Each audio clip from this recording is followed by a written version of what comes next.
Entonces, nosotros creemos que tenemos que avanzar en comprender esto desde otra perspectiva. Tenemos que avanzar hacia el desarrollo de modelos regulatorios que den cuenta del problema desde otra perspectiva en el marco de una situación política mundial con la Global Commission, con la Comisión Global para las políticas, para la reforma de las políticas de drogas, con las comisiones europeas y latinoamericanas, con la instauración en muchos lugares de comisiones nacionales que plantean la reforma de las políticas de drogas.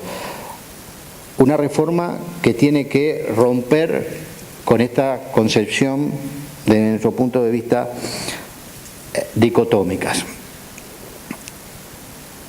Tenemos que tener en cuenta, como bien lo planteaba en el panel anterior la doctora Araceli,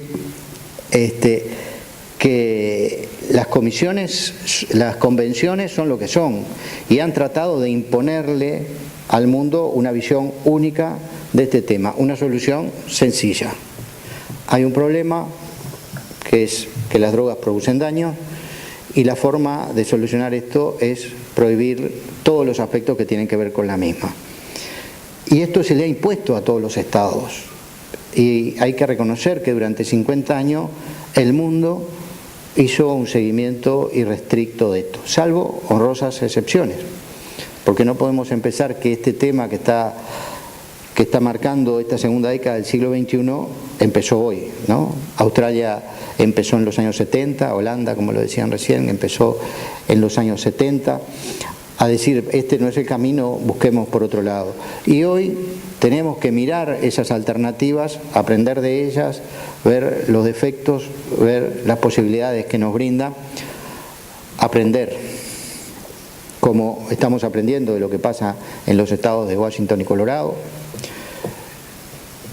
porque el tema de las drogas es un tema de salud, es un tema cultural, es un tema que tiene que ver con la economía, también se lo mencionaba recién, es un tema que tiene que ver con la seguridad, porque no podemos perder de vista que este inmenso mercado de millones y millones de personas en el mundo, que mueve esta inmensa cantidad de dinero, tiene un conjunto de actores, todos ellos inescrupulosos, trátese de traficantes de cualquier origen o dueños de los bancos donde se lava estos 320.000 millones de dólares que si no se lavaran no tendrían razón de ser, porque si no existiera la posibilidad de que se lavaran de diferentes maneras en la industria de la construcción, en la burbuja inmobiliaria, en la compra de acciones o en lo que fuera, no tendrían posibilidades de existir. Pero los estados tenemos, desde nuestro punto de vista, el derecho y la obligación, en mi caso como político, de reivindicar políticas soberanas. Y hay una cosa muy importante, que es un tema que no he mencionado, pero que es determinante en este sentido, que es el tema de los derechos humanos. Y en muchos aspectos las convenciones sobre drogas interfieren con las convenciones de derechos humanos. Y por razones obvias, pero aparte porque Naciones Unidas ha llegado a ese acuerdo, no hay nada que esté por encima de las convenciones de derechos humanos. Y nosotros reivindicamos desde Uruguay a llevar adelante política soberana en la medida que entendemos que las convenciones de drogas interfieren con las convenciones de derechos humanos y particularmente con la Convención Interamericana de Derechos Humanos, que seguramente ustedes no lo sepan, Estados Unidos, como no ha firmado una cantidad de protocolos como el de Tokio y otros, tampoco ha firmado esta convención. Algunas nociones básicas para entender el tema en Uruguay. Primero,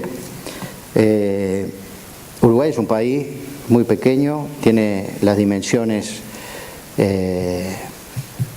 poblacionales del País Vasco, es un poco más grande en territorio, pero somos 3.300.000 habitantes y la población entre 15 y 64 años es de 1.570.000 habitantes. Este es el universo potencial de los usuarios de drogas en el país en términos de encuesta, ¿no?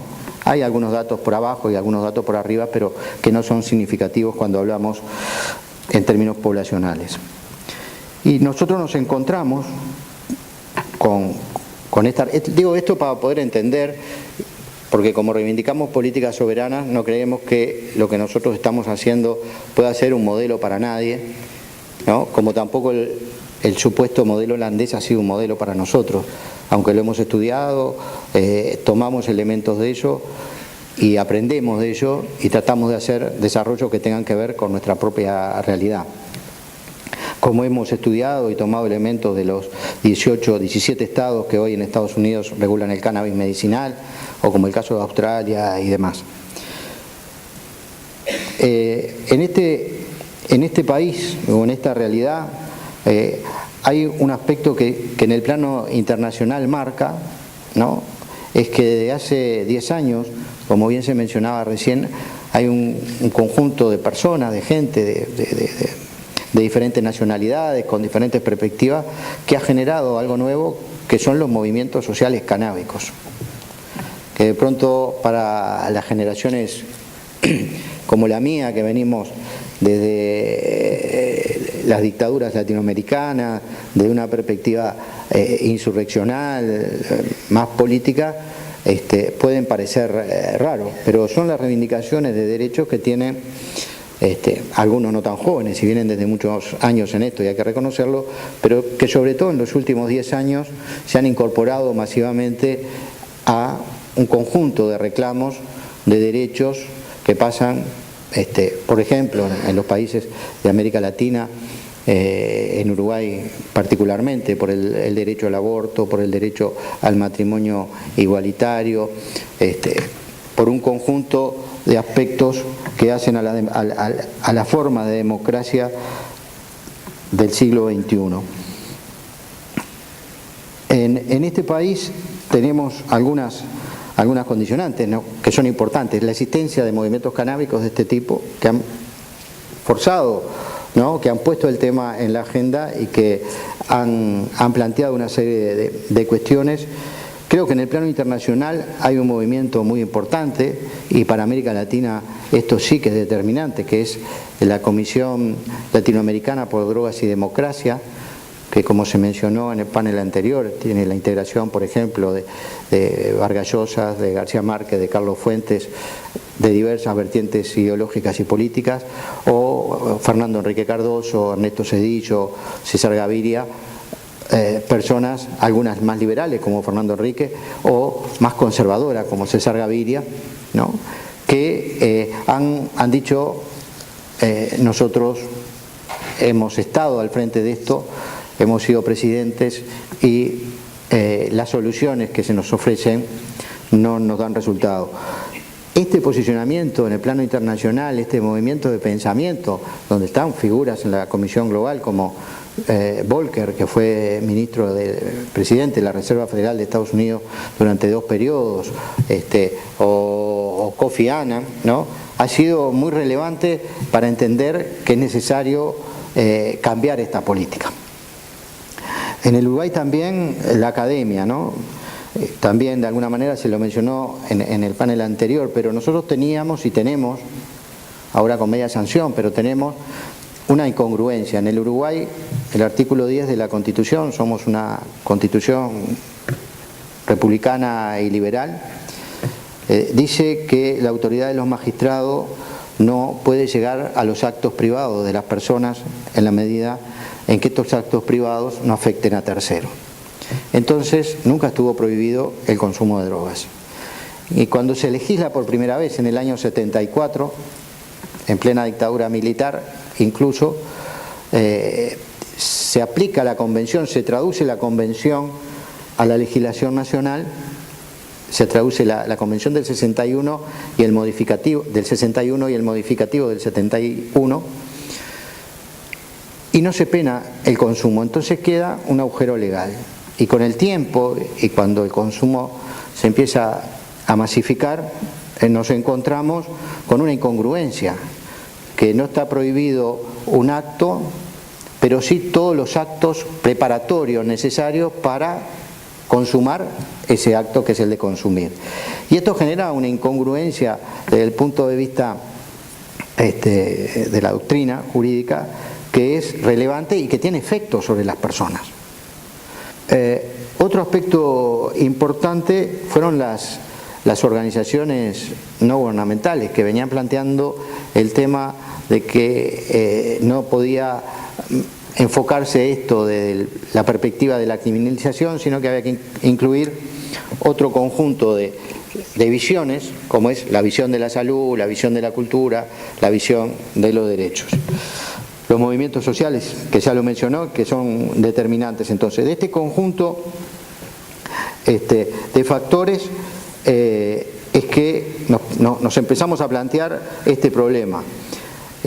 Entendemos entonces el uso problemático de droga como un problema de salud pública, como un problema cultural, como un problema complejo, al cual, si le seguimos dando una solución simple, de alguna manera como lo plantea Einstein en esa frase que seguramente todos ustedes usan y conocen, que es imposible que encontremos resultados diferentes si seguimos haciendo siempre lo mismo. Y de esta perspectiva es que enfocamos este tema. ¿Y con qué nos encontramos? Con la existencia de un mercado en 1.570.000 potenciales usuarios. Hoy en el Uruguay hay 120.000 personas que consumen marihuana al menos una vez al año.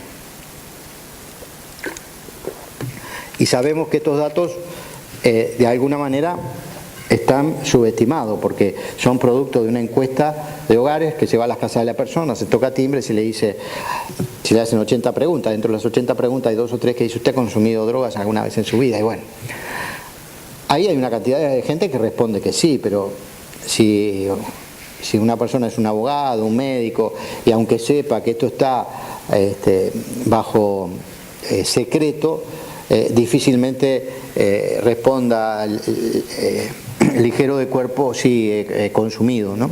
O he consumido en el último año.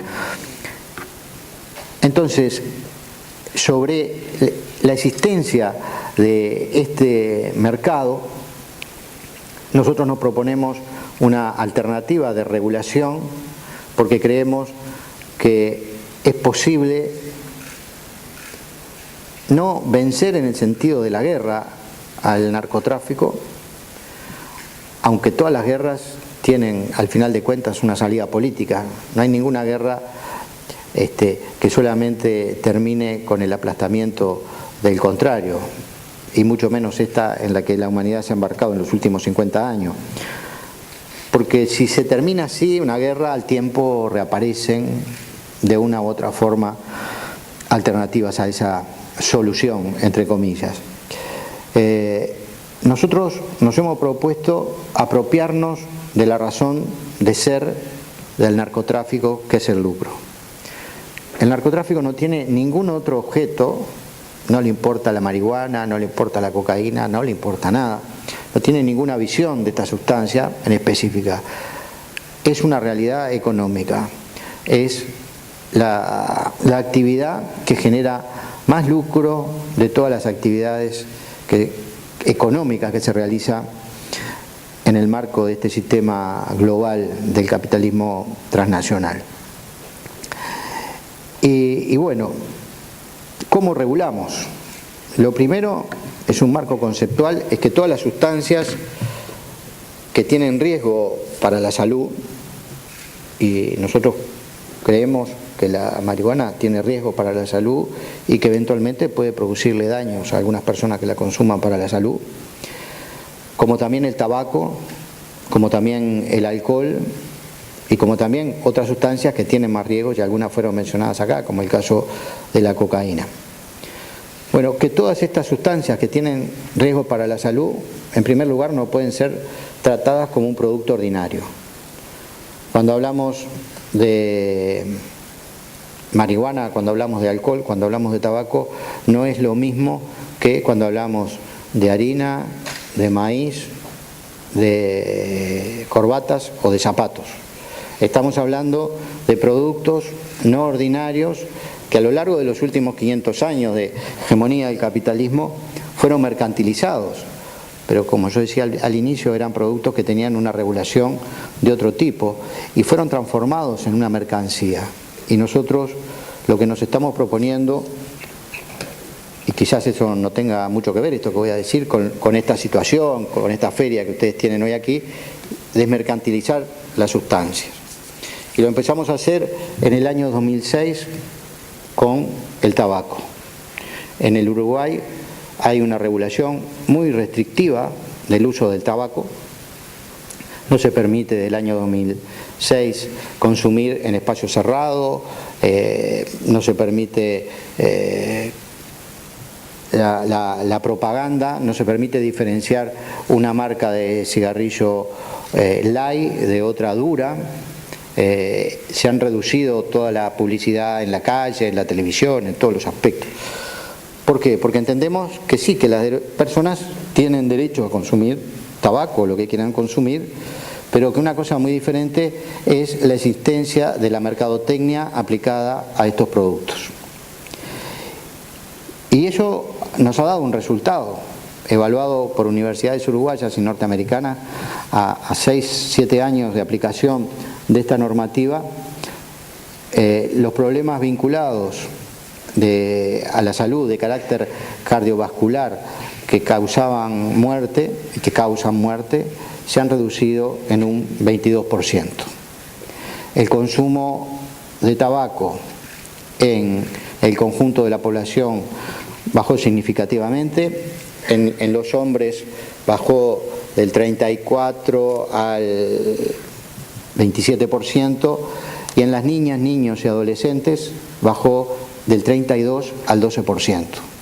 Esto implica que la regulación puede ser un aporte significativo para disminuir el consumo y retrasar la edad de inicio en aquellas edades en las cuales los consumos de drogas son altamente riesgosos para las personas, que es cuando son niñas, niños y adolescentes.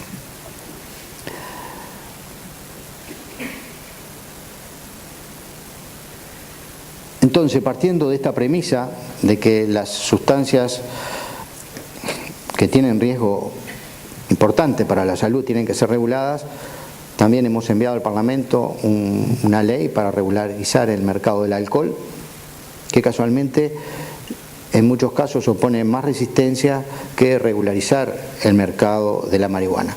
El tema es que partimos desde dos puntos de vista diferentes. Nosotros nos encontramos con que el mercado de la marihuana lo tenemos acá, que es un mercado dominado por las organizaciones criminales, y el mercado del alcohol lo tenemos acá, que es un mercado dominado por las corporaciones internacionales y capitalistas. Y sí, el capitalismo tiene mucho más elementos de presión para evitar que sea regulado que en este caso las organizaciones criminales.